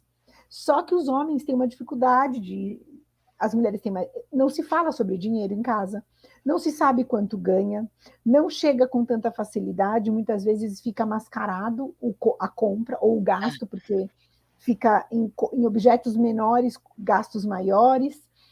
E, normalmente, quando os homens vêm para tratamento, as mulheres estão ali dando apoio. Então, eles melhoram mais rápido do que as mulheres. Porque as mulheres estão lá dando suporte, incentivo, e para o cara se tratar, melhorar e a coisa andar. Então, é muito interessante essa diferença, de fato, de gêneros. Mas, quando você pesquisa de forma anônima, todo mundo é igual. Homens e mulheres compram compulsivamente de forma muito semelhante. Tem uma outra pergunta para você. Tem uma pergunta que vai surgir agora, acho que é da Malu Teixeira, que ela coloca que a pergunta é direcionada para vocês 3. Mas tinha uma outra pergunta que era sobre o tratamento. Alexandre, você consegue localizar? Da Cleonice. Acho que era da Cleonice, né? A Tatiana, a compulsividade é uma doença? Tem cura? Isso. Ou sempre tem? Tatiana, Cleonice Rodrigues, ela pergunta, Tatiana, a compulsividade é uma doença? Tem cura? Ou sempre tem que haver um acompanhamento? Tá. Normalmente, quando a gente fala na questão da compulsão, é o termo mais comum que a gente fala, porque é o que a gente entende, é o que socialmente fica aceito. Se a gente fosse usar o termo correto, seria impulsão, a impulsividade, porque a gente está falando de questões e transtornos relacionados ao impulso, a perda de controle do impulso, tá? Mas quando a gente fala da compulsão, né, vamos tratar dessa forma, ela é uma doença, sim. Hoje ela não tem um CID específico da compra, mas hoje você tem o CID de jogo, você tem o CID de internet, você já tem os códigos internacionais das doenças, tá? E ele está dentro do grupo de transtornos de dependências químicas e afins, de dependências comportamentais, tá? Então, ela é considerada, sim, um problema. E a cura é um processo muito... Quando você fala em dependência, ninguém fala em cura. As pessoas falam em recuperação. Por quê? Porque não é necessário um acompanhamento, mas você precisa entender os seus gatilhos para voltar a fazer aquilo, porque é uma zona de prazer. Então, a gente tem que ter um alerta para que isso se mantenha de uma forma sempre numa vigilância, vamos dizer assim. Mas os pacientes melhoram, a gente tem bons resultados, permanecem num outro processo de relação com o consumo, o que é muito saudável, né? E gratificante também para o trabalho, né? Certo, obrigada, Tatiana. Enquanto não aparece a pergunta aqui no chat, eu vou fazer uma pergunta para vocês três, que eu fiquei reflexiva quando li. Eu peço licença aos presentes na live. A Tatiana ela vai falar desse comprador compulsivo que tem um estereótipo, né? Que não quer pagar, que é a pessoa caloteira, né? Que vai comprar e aí vai fazendo essas ou microdívidas, como você deu o exemplo do Brás, ou essas grandes dívidas, né? Enfim, teve época que era o cheque voador, né? Hoje em dia ninguém usa mais cheque, mas teve aí o cheque voador. Exato. A Adriana vai falar dessa questão de que os adolescentes querem ser ouvidos, né? E que tem uma indisposição, muitas das vezes, dos adultos, dos pais, e aí eles têm que lidar com esse estereótipo de não querem nada com a vida, só querem saber de isso ou aquilo, enquanto, na verdade, eles estão em busca, né, como a Adriana traz, de uma comunicação. E, às vezes, essa comunicação é as redes sociais, enfim, eles estão em busca dessa escuta. E a professora Mamed, ela já vai trazer esse momento de escuta de si, né? Que é um olhar, assim, interior, para o seu interior, né? E aí eu fiquei pensando o lugar da falta de saúde mental, que muitas das vezes abre para depressão, para necessidade de uso de ansiolítico, de remédios. O que tudo isso, né? Que eu fiquei pensando, como lidar com esses estereótipos que muitas das vezes não são considerados de maneira comum, no senso comum, como uma doença, mas que são considerados como frescura, né? No linguajar popular. Eu queria ouvir um pouco de vocês sobre isso, assim, de como a gente pode tornar esse assunto mais acessível para as pessoas dentro dessa dinâmica, até mesmo de pensar políticas públicas para isso, que as pessoas cobrem as autoridades para que isso esteja à disposição no Sistema Único de Saúde, um processo terapêutico. Eu fiquei assim, muito pensando nisso, porque também é lidar com esses estereótipos, né? Como que você fala que você está com essa questão para uma pessoa que vai achar que aquilo não é nada, né? Que se resolve de qualquer maneira. Assim, não sei se eu me fiz entender, mas isso ficou muito forte para mim. Se vocês puderem responder, por favor.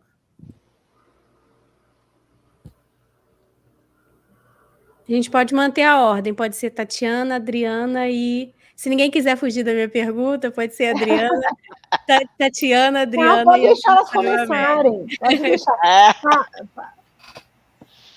Vamos lá, Adriana.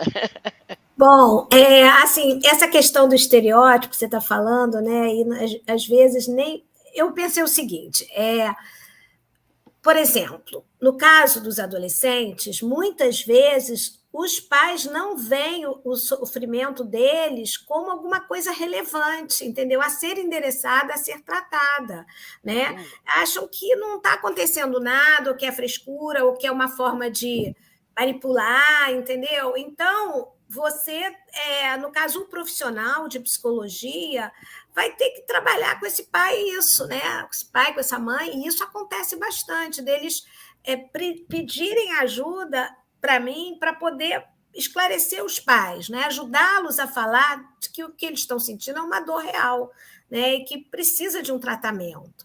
Então, há um trabalho aí de esclarecimento mesmo, de orientação, no sentido de que, olha, isso não é frescura, automutilação é sofrimento, está querendo falar de uma dor, de uma depressão, entendeu? Então, é importante ver o que está acontecendo, né? E buscar essa ajuda e ter uma psicoterapia e ir a um psiquiatra. Não é para deixar de lado, não, porque isso pode crescer. Então, por exemplo, na escola, esse trabalho é também preventivo de uma piora nos quadros de transtornos mentais. Então, ele pode ter esse fator preventivo, mas que também, muitas vezes, a gente já pega a coisa começada, a doença instalada, né? E é mais pelo menos para que a coisa não piore ou até venha a se perder uma vida, né? Que pode acontecer também, entendeu? Então, esse é um primeiro ponto que eu chamei a atenção.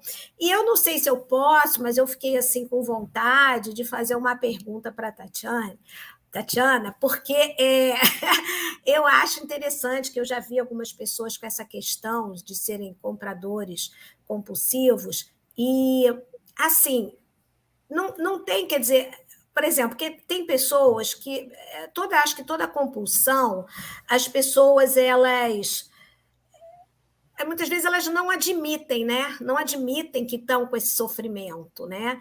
E eu acho que talvez seja a maior dificuldade, seja essas pessoas chegarem realmente ao atendimento pedindo ajuda. E eu queria que você falasse um pouquinho sobre essa questão do pedir ajuda, porque eu acho que a questão da compulsão ela é difícil para pedir ajuda e reconhecer que tá demais isso aí, né? E uma outra coisa assim também da Aparecida, que eu também queria falar, Aparecida, que eu me identifico com o que você estava relatando, porque eu até esqueci de falar isso, mas não dá tempo, né? Eu faço meditação com os meus alunos. Muitas vezes eles pedem atualmente, porque eles já sabem que eu tenho essa prática, e eles pedem, eu faço uma meditação, né, focada na respiração. Sabe, e ele já pede, professora, não vamos ter a meditação? Vamos ter a meditação. Aí põe musiquinha, né, para relaxar, 5 minutinhos antes da gente começar o trabalho, e é muito bom para eles, ao momento também de acalmar, antes, né, de relaxar, de focar um pouquinho, para ajudar na atenção, né, na baixar aquela excitação toda, para poder ouvir e participar. Então, achei muito bom, porque eu acho que a meditação ela é fundamental também na busca da saúde mental. Então, eram esses 2 comentários que eu queria fazer. Bom, eu queria fazer o seguinte comentário em relação ao que você propôs, né?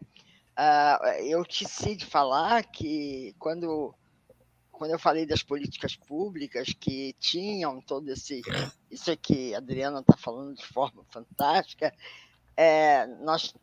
era todo um movimento, como foi o movimento do Mamed em relação ao SUS. Tudo isso acabou, pelo menos na parte dele, acabou. Do momento que ele se jubilou, saiu, a primeira coisa que foi feita foi cortar isso. E aí tinha uma coisa que a Adriana fala, todos nós falamos aqui, que é o grupo. Eu gosto muito do trabalho de grupo. O trabalho quando você conversa, quando você medita, quando você trabalha com esse eu grupal, né? O eu grupal, ele ajuda muito. O trabalho de grupo é uma coisa fantástica na psicologia, desenvolvidíssima na psicologia. Então, essa questão é também uma questão muito séria. E eu acho que tanto quando a gente fala, ninguém liga, gente, acha uma excentricidade, por exemplo, quando a pessoa é compulsiva de compra ou de coisa, é compulsiva. E os homens, Tatiana, eu não sei se estou falando besteira, mas eu acho que os homens driblam mais. Eles não fazem a coisa tão abertamente. Nós, mulheres, somos muito de mostrar. Então, eu via isso muito nos meus amigos que tinham lá as suas preferências compulsivas, mas que não mostravam. Então, quando você diz que é 1 para 1, eu achei ótimo, entendeu? E me diga uma coisa, Tatiana, aí, pegando esse gancho,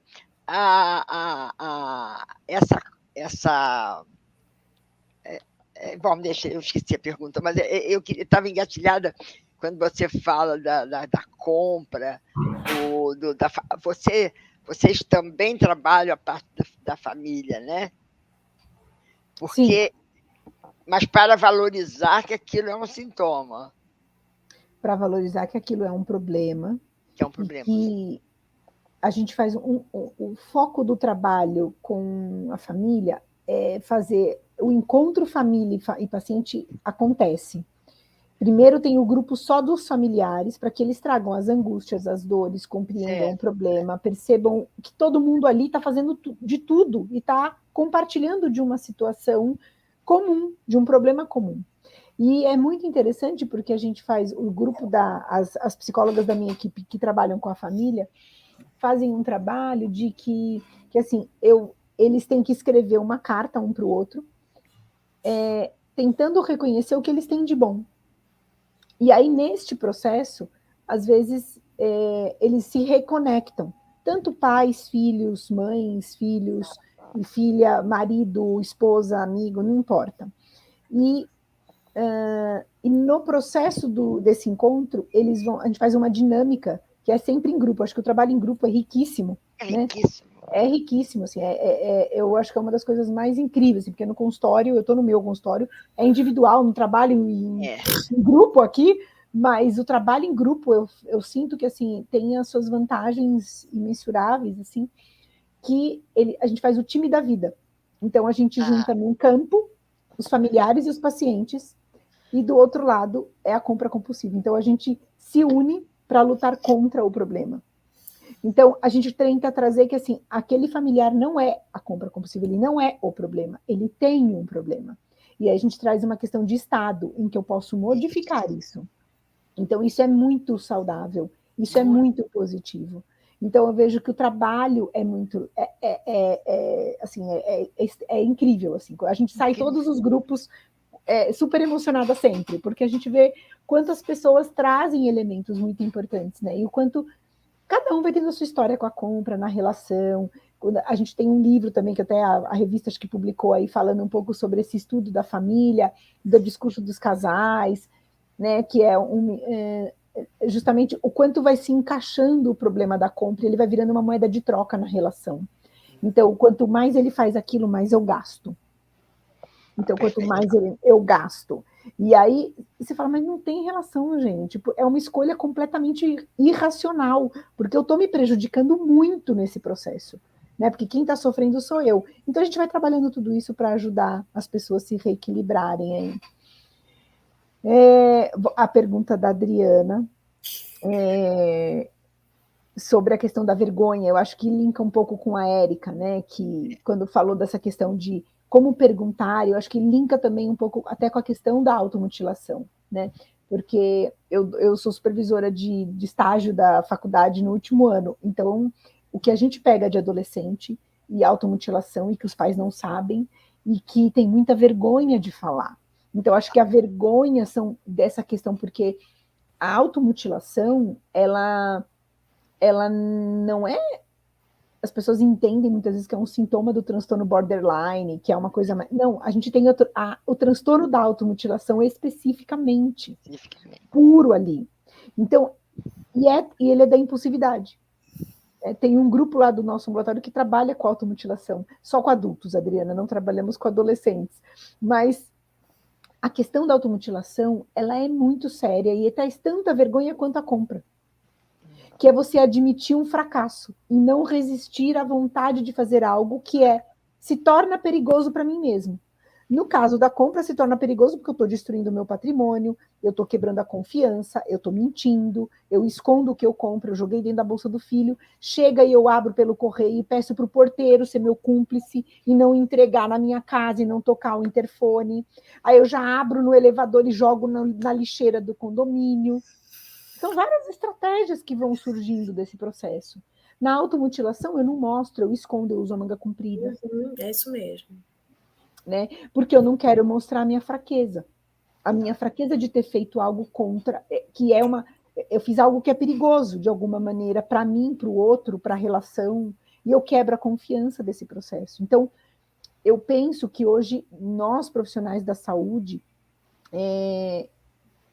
a gente precisa aprender a perguntar para os nossos pacientes: você come demais? Você fuma? Não só se fuma e bebe, usa drogas, porque essas são as 3 perguntas mais básicas. Você joga? Você compra demais? Como é a sua relação com o dinheiro?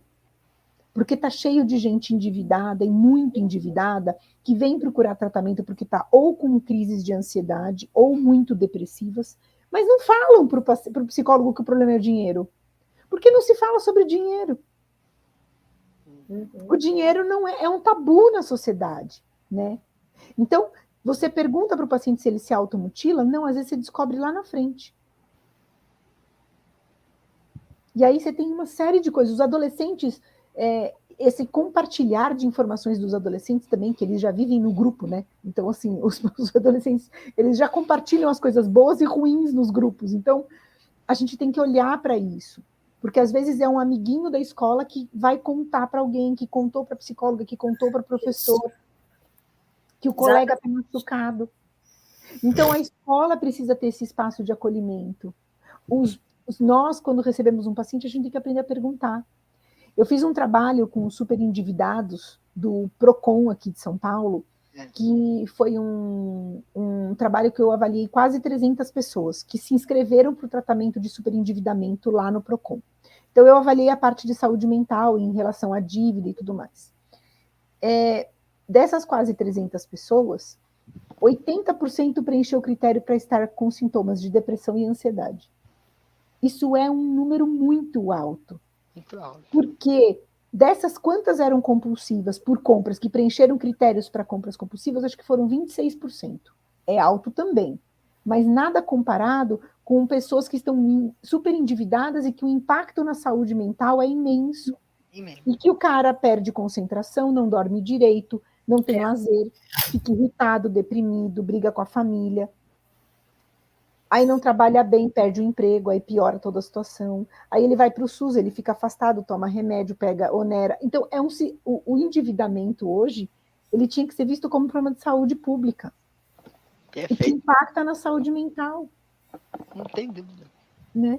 Então, assim, veja quando a gente vai amplamente, a gente pode ir para outros universos. Eu adoro esse... Então, assim, eu sou do tema das finanças. Eu não sou economista, mas o dinheiro é algo que hoje é tão importante na vida das pessoas e, ao mesmo tempo, tão pouco falado dentro das casas. Então, quando você colocou para dizer que os homens não falam, é porque os homens, na relação hoje, quando a gente pensa numa dinâmica de casal, não importa, as pessoas não falam sobre dinheiro. Não. E a gente ainda tem uma cultura, né, do gênero masculino que não compartilha quanto ganha. Não importa quem é o cônjuge. Então, se troca a informação. Quanto eu ganho? Quanto você ganha? Mas a mulher a mulher é mais inclusiva, né? Então, o dinheiro da mulher já é da casa, já é dos filhos, já é da relação, já é da parceira, do parceiro, já é, entendeu? Então, ela fica mais exposta, de fato, né? Então, os homens tendem a mascarar mais os seus problemas, né? A gente Mas tem... espero ter respondido. Sim. A gente tem aqui uma pergunta da Consolação, que repercute um pouco da fala da professora Aparecida Mamed. Ela diz assim: a prece é considerada por Marcel Mauss produto do esforço humano acumulado. Podemos considerar o olhar, a escuta e o acolhimento das dores e dificuldades ajudam a promover a busca de equilíbrio mental? Professora. Bom, vamos lá. A prece do Marcelo é produto do esforço humano acumulado. Não é dessa prece que eu estou falando. Exatamente a crítica que Freud faz nos seus trabalhos. A religião, que motivou até durante muito tempo ele entrar no índex do Vaticano, graças a Deus não mais agora, mas é exatamente isso que está aqui. É o esforço humano acumulado que vai vai exaurindo e a pessoa pede socorro, né? E pede socorro para esse grande outro.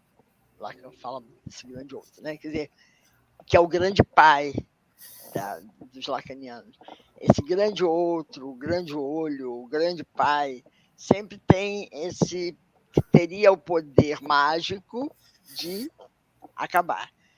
É claro que toda igreja, qualquer que seja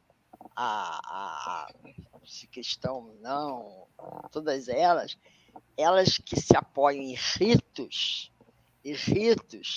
que passam a ter isso aqui, um esforço humano acumulado, eu acabo entrando num rito, e num rito de socorro. Eu sei o que eu estou me arriscando quando escrevi, porque eu estou fazendo uma diferencial. Eu estou chamando a atenção de que quando nós nos damos conta de uma sociedade, um grupo, por isso que eu gosto do grupo, sempre em grupo, quando nós partilhamos essa partilha, né, que não acontece nas famílias, que não acontece entre marido e mulher, por quê? Porque era uma sociedade machista anterior, a mulher não tinha não contribuía com coisa nenhuma. Desculpem a expressão entre parênteses, uma sacanagem, porque a mulher contribuía e muito, lavava, arrumava, batia, né? Então, o fato dela não trabalhar, ela não tinha, e daí você tem todas as decorrências sociológicas em relação ao trabalho doméstico, ao trabalho nas casas, né? Que ficou muito depreciado. Então, essa questão é uma questão muito séria. E não é dessa prece que eu estou falando. Eu estou falando daquela que há uma elaboração psíquica, portanto, há uma elaboração do sujeito em grupo, no qual ele partilha, e eles se completam. Por isso é que eu sou muito defensora dos grupos operativos, dos grupos de aconselhamento.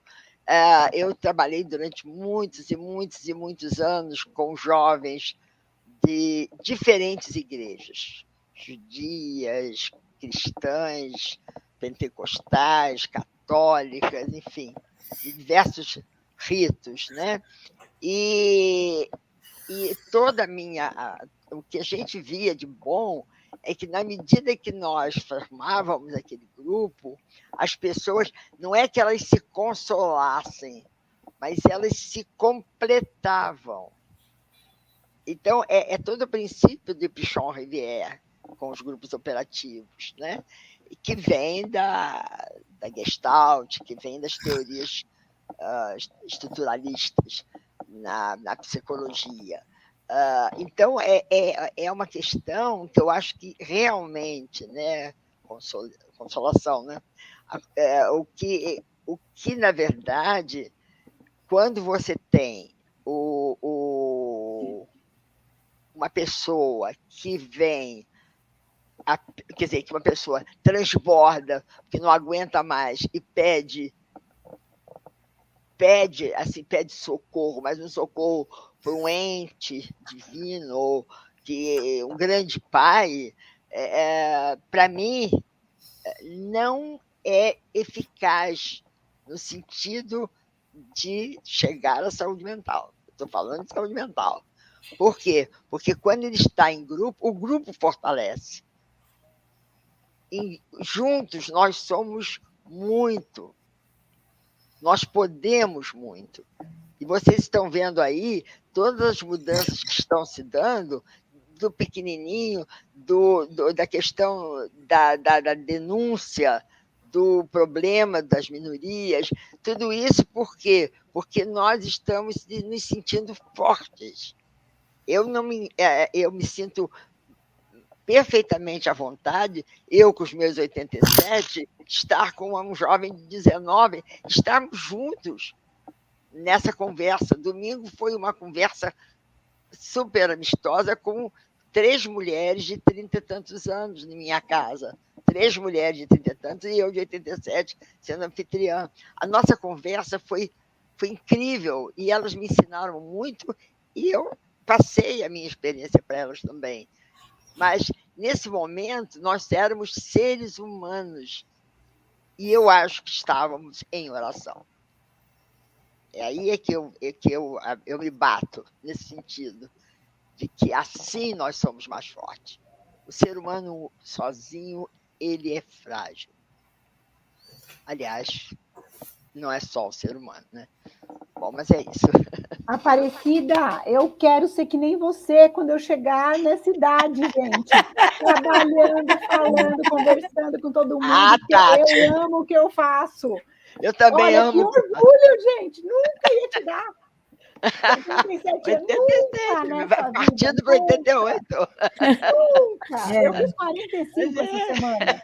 Nunca. Parabéns, Tatiana. Feliz aniversário. Obrigada. O papo está muito bom. Eu vou encaminhar agora a última pergunta para a Adriana.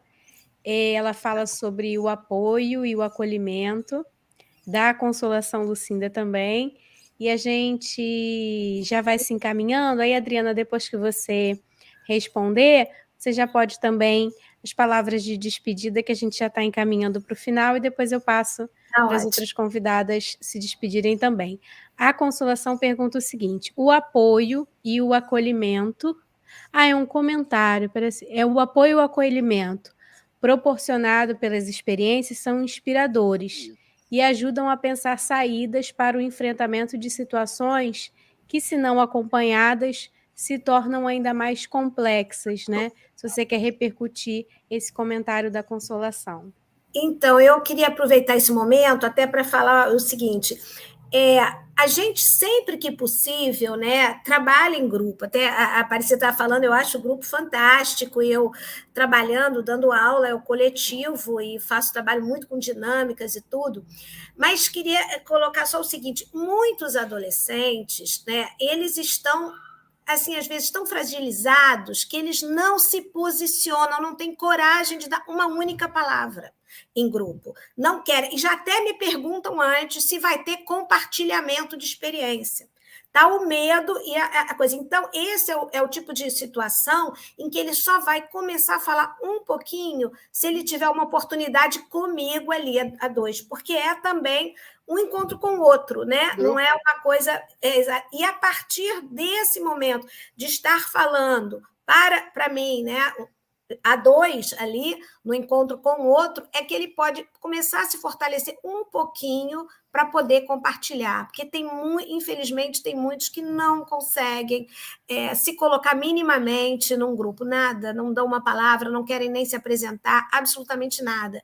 E você não tem como forçar, que é até pior e tudo. Então, óbvio, né? E aí, então, essa é a oportunidade, às vezes, a dois, eles conseguem colocar alguma coisa. Era esse ponto, mas a gente trabalha, assim, muito em grupos e com dinâmicas, né? Várias dinâmicas de autoconhecimento ou de encontro com o outro, né? Então, a gente está fazendo bastante isso no Projeto de Vida e na disciplina Projeto de Vida, e está sendo muito interessante também. Tá? Embora eu observe que é muito difícil para o jovem, assim, se colocar realmente, conseguir entrar em contato com as suas coisas, eles fazem muita brincadeira, eles tentam se esconder atrás da palhaçada e da coisa, né? Então, às vezes, no grupo, às vezes é um pouco frustrante nesse sentido, porque fica tendo muita tentativa de fugir ali, né, do que está sendo proposto e de fazer palhaçada, esse tipo de coisa assim, né? Então tem que ter muito jogo de cintura. Mas é isso, eu acho que é muito jogo de cintura, é muita paciência, muita tolerância. Deus, me dê esse apoio, me dê essa paciência, que eu também, aos 63, também não é fácil, já que está todo mundo falando idade. Mas por que não? Né? Então, meu Deus, mas vamos lá, mais um pouquinho até eu aposentar. Então, é isso. Então, estamos nessa luta aí. Que ela falou isso, né? Acho que a gente tem que estar, eu penso isso, estar recebendo, acolhendo, encaminhando e ouvindo, né? Obrigada, gente. Obrigada. Foi muito bom mesmo poder trocar com vocês, ouvir. Eu espero que haja até outros momentos para continuar falando desse tema que é tão importante. Gostei muito de ouvir a Aparecida e Tatiana, muito importante as duas temáticas. E, enfim, teria muito mais para falar ainda. Obrigada. Sim, muito obrigada, Adriana, especialmente pelo dia de hoje, né? Eu sei do seu desejo de estar conosco e, em nome da Nova América, agradeço muitíssimo pela sua presença. Professora Aparecida. Bom, eu queria agradecer a vocês. Claro que é um encontro de gerações, várias gerações. 3, né? 3 gerações. 40, 60 e 80. Não, quase 90, minha filha. Esse é o problema. Bom, mas é isso. Então, eu queria agradecer muito, eu adoro, eu continuo. Assim, às vezes eu acho que eu tenho projetos demais. E minha mãe, quando ela vivia, né, quando eu era criança, a mamãe dizia que eu era muito levada e muito sonhadora. Eu acho que eu continuo levada e sonhadora na cabeça. No resto, está uma desgraça. Mas queria agradecer demais a vocês me ouvirem e depois vamos ler a nossa revista, né? Porque o importante é que o público leia as nossas considerações. Muito obrigada, gente. Érica, obrigada por mais uma vez me chamar, viu? É um prazer. Eu que agradeço, professora. Sim, os textos dessa edição estão disponíveis, né? Edição 178, o link já está aí no chat. Vocês podem entrar no site, nas redes sociais. Outras temáticas também em torno da saúde mental. A gente viu aqui que as falas foram se complementando, se ampliando. E, enfim, agora retomando, né, esse ponto da disponibilidade dos textos, e passo a palavra para a Tatiana, para a gente se despedir. Muito bem, olha, muito obrigada, foi um prazer, né? Na verdade, adorei o convite, Adélia, muito obrigada pela paciência, inclusive, né, com a minha vida corrida aqui, que manda, desmanda, volta, escreve, demora, enfim. Mas ok, deu tudo certo, foi um prazer, eu acho que foi uma conversa realmente muito casada, né? As coisas foram se complementando e acho que foi um papo muito gostoso, muito leve, de problemas que estão impactando a vida das pessoas e que mexem, o quanto a espiritualidade, muitas vezes, e a prece pode vir nesse processo. Porque hoje a gente tem muitos estudos sobre isso, né? O quanto as pessoas que têm fé conseguem alcançar outras coisas, independente do que, né? E a importância de trabalhar isso, né? Mas eu agradeço demais, foi um prazer a todos que estão aí também acompanhando essa live até agora. Sim, aos que estão acompanhando agora, Tatiana, e os que assistirão depois, também. Porque a gente está terminando agora no ao vivo, né? Mas a live fica disponível no canal, então vocês podem continuar compartilhando esse link, né, para divulgar essa nossa conversa de hoje. E eu novamente agradeço a vocês três, né? Lá no início, na apresentação, eu anunciava, né? Vai ser uma conversa agradável. E foi muito agradável estar com vocês na noite de hoje. Além das reflexões, os sorrisos, né? Eu acho que também responde a essa demanda de passar tempo com o outro para sorrir, né? Uma outra ação também muito importante. E vocês também contribuíram com isso na nossa noite de hoje. Então, muito obrigada. Obrigada também às interações, né? A participação e o apoio no chat, a todos que nos acompanharam até aqui. E nós ficamos por aqui até a próxima live no mês que vem. Acessem a revista e divulguem.